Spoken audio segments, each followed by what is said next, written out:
रात के अंधेरे में एक पहाड़ी भारतीय कस्बे पर हल्का कोहरा छाया हुआ है।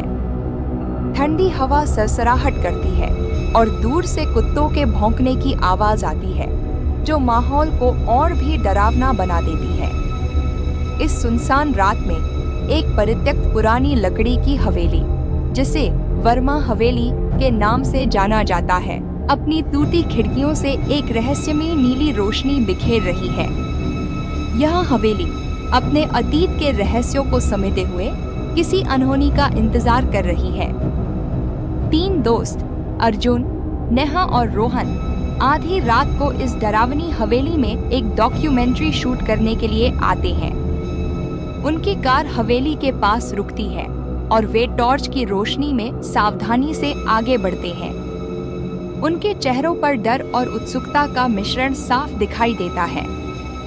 जैसे ही वे हवेली के करीब पहुंचते हैं, अर्जुन को अचानक कोई धीमे से फुसफुसाकर उसका नाम लेता हुआ सुनाई देता है। वह चौंक कर रुक जाता है, लेकिन उसके दोस्त उसे आगे बढ़ने के लिए कहते हैं। अचानक हवेली का भारी मुख्य दरवाजा एक कड़ाक आवाज के साथ अपने आप खुल जाता है। अंदर घना अंधेरा है, जिसमें उनकी फ्लैशलाइट की किरणें मुश्किल से रास्ता बना पाती हैं। धूल के कण हवा में तैर रहे हैं और हर जगह टूटी दीवारें और मकड़ी के जाले दिखाई देते हैं।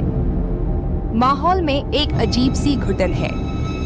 तभी ऊपर से धीमे भारी कदमों की आवाज आती है, जो उनकी रीढ़ में सिहरन पैदा कर देती है।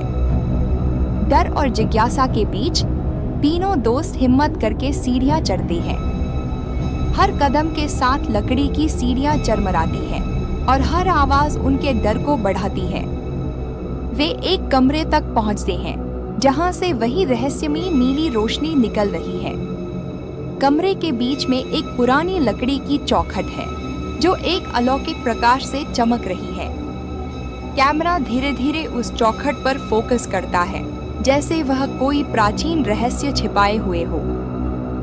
तभी कमरे के एक कोने में एक सफेद साड़ी पहने, लंबे बिखरे बालों वाली, धुंधले चेहरे वाली महिला की आत्मा दिखाई देती है। वह बहुत डरावनी है, लेकिन उसमें कोई गौर नहीं है। उसके पैर जमीन से कुछ इंच ऊपर हवा में तैर रही हैं।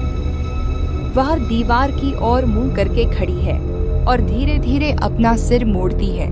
उसकी आंखें सीधे दोस्तों पर टिक जाती हैं। एक ठंडी भयावह फुसफुसाहट कमरे में गूंजती है। मेरी चौखट मत पार करो।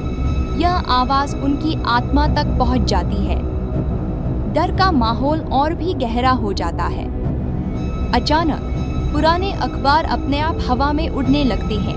दीवारों पर टंगी तस्वीरें धड़ाम से नीचे गिरती हैं और दरवाजे तेजी से बंद हो जाते हैं। नीली रोशनी तेजी से धड़कने लगती है, जैसे हवेली की धड़कनें बढ़ गई हों। घबराए हुए दोस्त एक पुराने अखबार की कटिंग देखते हैं, जो हवा में उड़कर उनके सामने आ जाती है। उस कटिंग से उन्हें पता चलता है कि यह आत्मा आरती वर्मा की है, जो 15 साल पहले रहस्यमय तरीके से गायब हो गई थी। अखबार में लिखा है कि आरती हर रात अपनी चौखट के पास लौटती है, जहां उसकी आत्मा भटकती रहती है। यह जानकारी उनके डर को और भी बढ़ा देती है। भयावह क्लाइमैक्स में भूत हवा में ऊपर उठती है। उसकी आकृति और भी डरावनी हो जाती है।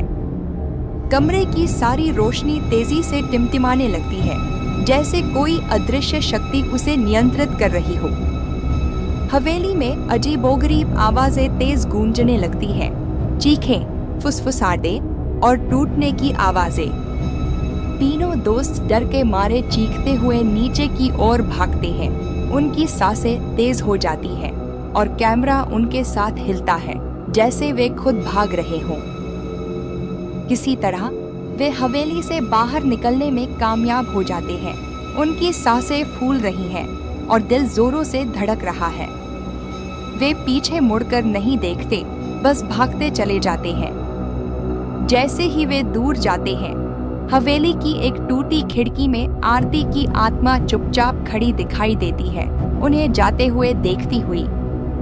कैमरा धीरे धीरे जूम आउट होता है, हवेली को रात के अंधेरे में छोड़ देता है। ठंडी हवा चलती है और डरावना बैकग्राउंड म्यूजिक माहौल को और भी भयावह बना देता है।